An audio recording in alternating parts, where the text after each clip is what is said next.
Okay, ladies and gentlemen, let's do a couple examples with absolute value functions in them. You see this piecewise function, I have two absolute value functions and then one standard linear function. So remember with a quadratic, you have y equals x minus h plus k, where hk is your vertex. Very similar with absolute value, you have y equals absolute value x minus h plus k, where hk is again your vertex.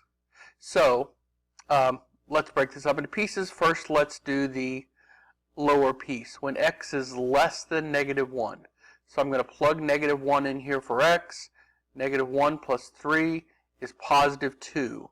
So -1, +2 is on my graph. And let's see what my vertex is. My vertex is -3, 0. -3 and 0 right there. So because these are symmetric, I know if there's a point here, there's also a point here. So this goes, oops, and this is an open circle, sorry.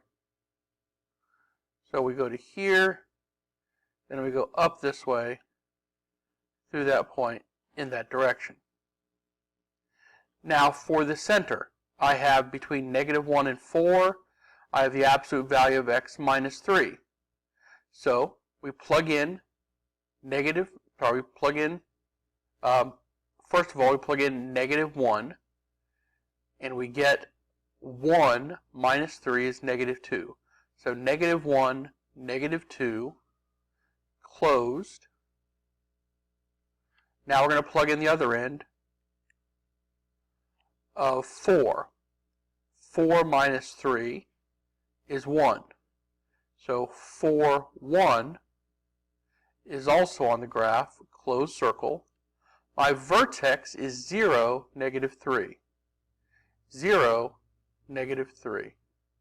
So we go this way, and then we go up that way. So it looks just like that. The final piece is just a linear. When x is greater than 4, we plug 4 in here. 4 minus 1 is 3.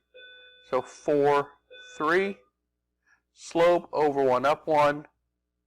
This line goes off in that direction. And that's how you, oops, that's an open circle. That's how you would deal with an absolute value function in the midst of a piecewise function. All right, let's do another one. The last one there on your note sheet. Here I have two absolute values as well. One is divided by 2, and the other has a negative out front. We remember with a negative out front, that means it's going to be opening down. But we'll just go ahead and go from left to right. First of all, when x is less than -3, so we plug -3 in here. The opposite of -3 is 3. 3 minus 2 is 1. So -3, 1. I have a slope of -1. So instead of going this way, I have to go the other way, here and here. So this line runs off in this direction. And I've messed up again. That should be an open circle. Open circle there. All right, then we go to the next part. We have the opposite of the absolute value of x. Plug in -3. Absolute value of -3 is 3 with a minus sign on it, so that's -3.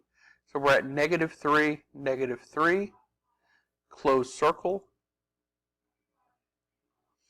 Then we plug in +3. The absolute value of +3 is 3 with a negative out front, so that is also a -3. So 3, -3, open circle. What's my vertex? Vertex, 0, 0.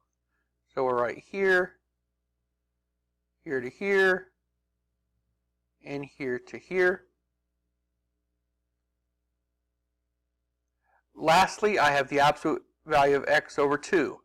So first of all, we're going to plug in 3. 3, the absolute value of 3 is 3.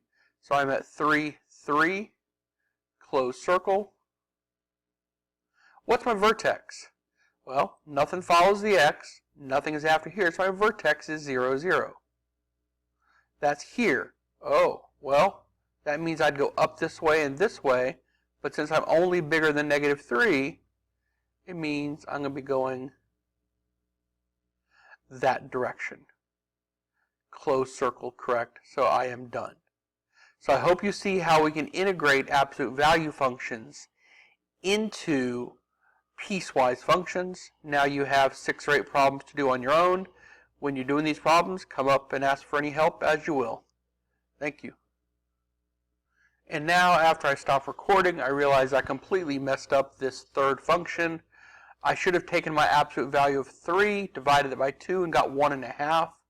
So instead of being at 3, I'm at 1.5. I'm right here.